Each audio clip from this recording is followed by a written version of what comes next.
The Art of War by Sun Tzu, translated by Lionel Giles. Part 7. Maneuvering. Sun Tzu said, "In war the general receives his commands from the sovereign. Having collected an army and concentrated his forces, he must blend and harmonize the different elements thereof before pitching his camp.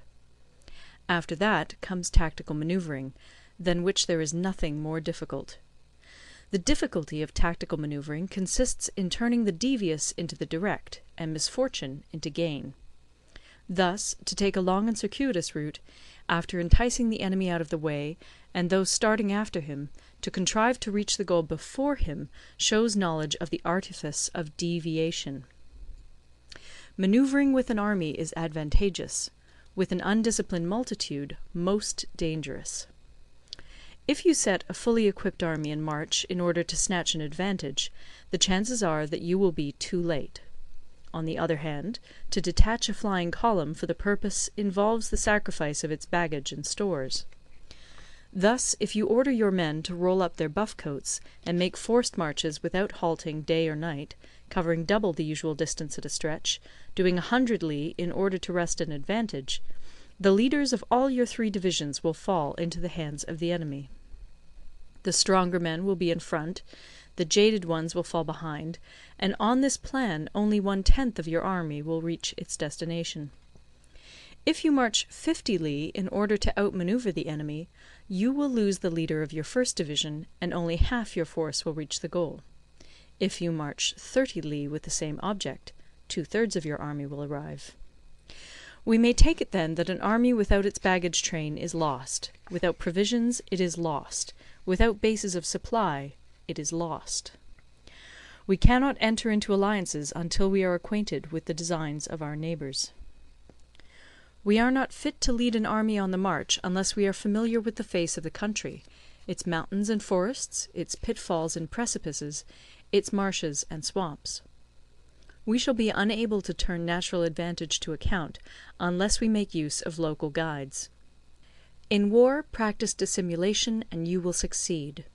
Whether to concentrate or to divide your troops must be decided by circumstances. Let your rapidity be that of the wind, your compactness that of the forest. In raiding and plundering be like fire, in immovability like a mountain. Let your plans be dark, and impenetrable as night, and when you move, fall like a thunderbolt. When you plunder a countryside, let the spoil be divided amongst your men. When you capture new territory, cut it up into allotments for the benefit of the soldiery. Ponder and deliberate before you make a move. He will conquer who has learnt the artifice of deviation. Such is the art of manoeuvring. The Book of Army Management says, "On the field of battle the spoken word does not carry far enough. Hence the institution of gongs and drums. Nor can ordinary objects be seen clearly enough. Hence the institution of banners and flags. Gongs and drums, banners and flags, are means whereby the ears and eyes of the host may be focused on one particular point. The host thus forming a single united body, it is impossible either for the brave to advance alone, or for the cowardly to retreat alone. This is the art of handling large masses of men. In night fighting, then, make much use of signal flyers and drums, and in fighting by day, of flags and banners, as a means of influencing the ears and eyes of your army. A whole army may be robbed of its spirit; a commander-in-chief may be robbed of his presence of mind. Now, a soldier's spirit is keenest in the morning; by noonday it has begun to flag, and in the evening his mind is bent only on returning to camp. A clever general, therefore, avoids an army when its spirit is keen, but attacks it when it is sluggish and inclined to return. This is the art of studying moods. Disciplined and calm, to await the appearance of disorder and hubbub amongst the enemy. This is the art of retaining self-possession. To be near the goal while the enemy is still far from it, to wait at ease while the enemy is toiling and struggling, to be well fed while the enemy is famished. This is the art of husbanding one's strength. To refrain from intercepting an enemy whose banners are in perfect order, to refrain from attacking an army drawn up in calm and confident array, This is the art of studying circumstances. It is a military axiom not to advance uphill against the enemy, nor to oppose him when he comes downhill. Do not pursue an enemy who simulates flight. Do not attack soldiers whose temper is keen. Do not swallow bait offered by the enemy. Do not interfere with an army that is returning home. When you surround an army, leave an outlet free. Do not press a desperate foe too hard. Such is the art of warfare.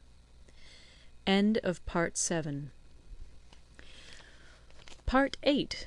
Variation in Tactics. Sun Tzu said, "In war, the general receives his commands from the sovereign, collects his army, and concentrates his forces. When in difficult country, do not encamp. In country where high roads intersect, join hands with your allies. Do not linger in dangerously isolated positions. In hemmed-in situations, you must resort to stratagem. In desperate position, you must fight. There are roads which must not be followed, armies which must not be attacked, towns which must not be besieged, positions which must not be contested, commands of the sovereign which must not be obeyed." The general who thoroughly understands the advantages that accompany variation of tactics knows how to handle his troops. The general who does not understand these may be well acquainted with the configuration of the country, yet he will not be able to turn his knowledge to practical account. So, the student of war who is unversed in the art of war of varying his plans, even though he be acquainted with the 5 advantages, will fail to make the best use of his men. Hence, in the wise leader's plans, considerations of advantage and of disadvantage will be blended together.